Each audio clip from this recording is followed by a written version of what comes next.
Hello மக்களே! நம்மளோட வினோத் பாபு இருக்கார் இல்லையா? அவர் வந்து தென்றல் வந்து என்னை தொடும்ல பயங்கரமாக கலக்குனாரு. அந்த சீரியல் ஏன் முடிஞ்சுச்சு? எப்படி முடிஞ்சுச்சு? எதுக்கு முடிஞ்சுச்சு? அப்படின்னே நமக்கு இன்னும் கேள்வி இருக்குது. முடிக்காமயே இருந்திருக்கலாம். நல்லா போயிட்டுருந்தது. சூப்பராக போயிட்டுருந்த சீரியலு. அதோட அதுக்கப்புறமா வினோத் பாபு நம்ம பார்க்கவே இல்ல.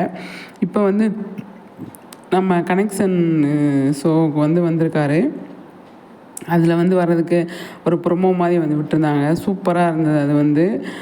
அதுக்கப்புறமா வந்து நம்ம டைரக்டர் சாரோட அதே டைரக்டரோட இப்போ மறுபடியும் ஒரு ப்ராஜெக்ட் பண்ணுறாரோ அப்படின்னு சொல்லி தோணுது. சூப்பர் தான் அது வந்து. இந்த டைரக்டர் சூப்பரு. அதே மாதிரி வினோத் பாபுக்கும் செம்மையாக வந்து ஒரு ரீச் கிடைக்கும் அப்படின்னு நம்ம எதிர்பார்க்கலாம். இப்போ வந்து கனெக்ஷன் ஷோவில் வந்து பண்ணிகிட்ருக்காங்க. நம்மளோட நிஷா, மதுரை முத்து இவங்கெல்லாம் வந்து பண்ணுறதுக்காக வந்திருக்காங்க. அந்த ஷோ ஞாயிற்றுக்கிழமை வரும் அப்படின்னு சொல்லியிருக்கு. அதில் வினோத் பாபு வந்திருக்காரு. அவரை ஒன்று சும்மா கலாய்ச்சிருப்பார்.